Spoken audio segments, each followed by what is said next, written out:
new band of rebels arose who were determined to carry the fight to Jerusalem. The Sicarii.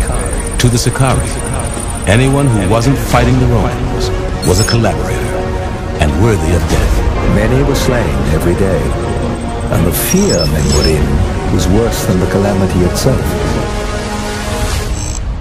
I believe the end goal should be the transcendence of white supremacy, the escape of white supremacy by our people. You see what I'm saying? That's the idea. We're going to get our little chips now and do what we got to do now, but this is all just in the meantime. You see what I'm saying? I don't know what you're talking about. What does that mean? Be specific. What does that mean? What's going to take place? How are we going to accomplish that? How we accomplish? When I want to purchase something, I don't have to use a green piece of paper with some white child molester's face on it. That's what I'm talking about. I want to be able to get there as a people. How are we going to accomplish that? I know I got a vision for how I'm going to accomplish my goal. Various mechanisms. I got a vision for how I'm going to accomplish my goal. What's your vision? How we going to accomplish your goal? Vision for how we're going to accomplish our goal is simply by living righteous according to the standards of God. That's right. That I mean, it's I think it's not gonna work. Then I mean, that's here's my thing though. There's a lot of black people with money. You said what? So like, what you say? And I don't know how much people it actually takes, but I know one thing: with a business plan, we can execute it. There's PPMs, private placement memorandums. There's executive summaries. There's projections. We can be more accurate. When you guys start talking about destroying white supremacy and the end of the devil and no longer spending the paper money, and then I start asking, what's the plan for that? I don't hear the real strategy. I don't hear the analytics. I hear stuff like, I hear stuff like righteousness and things will happen after we become righteous. See, I can't fuck with shit like that.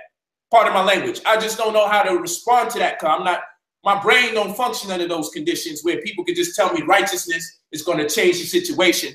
Because then I say, what does righteousness entail? How much people do we need to be part of this righteousness? How many years does it take for this righteousness so I can know idealistically what I got to do to provide for my family until this righteousness actually is fully executed?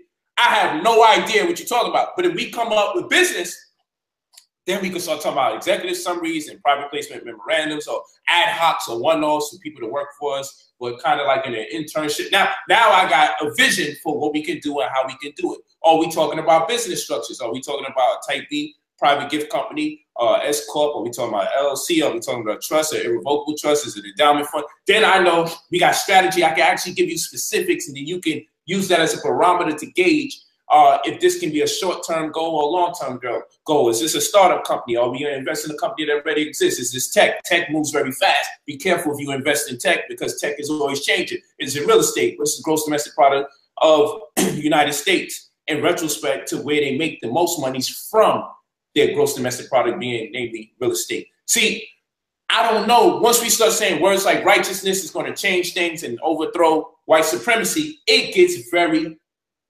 confusing for me because I don't hear the specifics behind the word righteousness. I don't hear the technical terms that we need analytically to be able to fulfill or execute the goal. Do you understand what I'm saying, my brother? I'm trying to find out how this is going to, how can I buy into this idea so I can stop what I'm doing? Because if you tell me this righteousness is going to overthrow white supremacy, now look, prove it to me and I'll be down.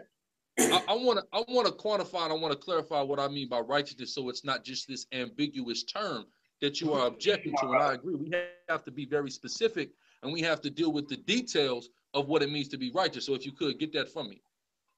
Deuteronomy, go ahead. 6:25. It's the book of Deuteronomy, chapter 6, verse 25. Read. And it shall be our righteousness. It shall be our righteousness. The laws shall be our righteousness. Go ahead. It says, if we observe to do all these commandments. If we observe to do all these commandments, it's over 600 commandments. These commandments range from business, how to establish a currency, how to practice agriculture, how to deal with other nations and societies and groups and ethnicities of people. You understand what I'm saying? How to deal amongst each other. So it not only will correct those moral infractions of people, it also deals with economics and finances. This is why the laws are righteousness, and this is what we need to follow. You see what I'm saying? So where are the Hebrew Psalms? Has stolen Afro-Asiatic culture and utilized it to empower himself and give himself sovereignty. When I was in Brooklyn, in your home borough, I seen a goddamn Jewish ambulance with Hebrew on the side of it. That's right. That man got his own ambulance in Brooklyn, and he did it through stealing our information. So what do we need to do? We need to take our information back so we can do it. And when we do it, we're going to do it better than that damn devil. You see what I'm saying? That's what I mean by righteousness. Those are the terms I'm talking about. Real quick, our information. Real quick, let me just get one. Let me get one more, please. Go ahead, brother. Go ahead. This is the book of Joshua, chapter 1, verse 7. It says, only be thou strong and very courageous. And be courageous, number one. Read. That thou mayest observe to do according to all the law which Moses my servant commanded thee. Turn not from it to the right hand or to the left, that thou mayest prosper whithersoever thou goest. That thou mayest prosper, because within it is not just do's and don'ts amongst how to deal with each other morally, but also within it is economic guidelines and currency developments and things of that nature. Like you said about endowment funds. The Bible, the law speaks about an endowment fund. It's called the storehouse. To the priest, you paid tithes. You would take 10% of your crops, liquidate it, turn it into temple shekels. And there was an entire currency that existed in Israel with shekels that was based upon the amount of money and riches that was found up in the storehouse. So we have all of this in the Bible, and we can take those principles or the spirit of the law that is there and apply them to now and use them to drastically change our economic situation if we just would employ them, if we would just try. This is something we have never tried. And it forces us to come together as a people. You see what I'm saying? Go ahead, read that. Verse 8, this book of the law shall not depart out of thy mouth, but thou shalt meditate therein day and night. And you got to think about it. You don't just read it, go to school, read it, and you just take a test on it and you forget about it like we've done with so many other things. You got to meditate on it. You got to be thinking about this. Read. Observe to do according to all that is written therein, for then thou shalt make thy way prosperous. Then, when we observe to do all of these laws, then shall our way be made prosperous, because in a part of that are laws that are prosperity. Read. And then thou shalt have good success. Then you shall have good success. If we just take the quote-unquote spookism out of it, and the fact that God is going to work with us and bless us, if we just take in the fact that if we simply just followed and did these things, good things would happen. Because there is a clear evidence of that, because Jewish communities all over the world have done it, utilized it, and have empowered themselves globally. And though they are such a small population, they control so much of the world's wealth. You see what I'm saying? And they did that through jacking from us, through stealing from us, from this that's been sitting and collecting dust on our grandmama table all these years. Go ahead, Cap. Hey, Polite, one of the things that you brought up, you said this is why you shot a man and went to jail, because a man felt like he could press your woman in front of you and disrespect you. According to the scriptures, that is contrary to law, and it's a punishment for that. And we need to rid ourselves from that within our community. This is what we're pushing in the community. Which one? Rid yourselves of me? That's right. Rid yourselves of me or the guy who did the disrespect? Go ahead.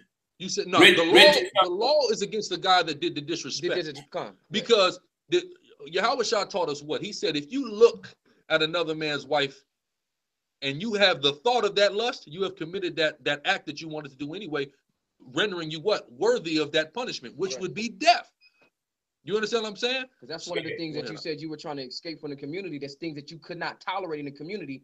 One of those things was, you said, which is what caused you to shoot a man, because a dude pressed your wife right in front of you, which is disrespecting not only your wife, but also you as well. You know what I'm saying? Primarily, it's disrespecting you. He felt like he could do that in front of you. You said, these are the things you can't tolerate. I can't tolerate it either. That's right. You know what I'm saying? I can't tolerate these things either. So I want to rid the community of those behaviors and those mindsets just as much as you.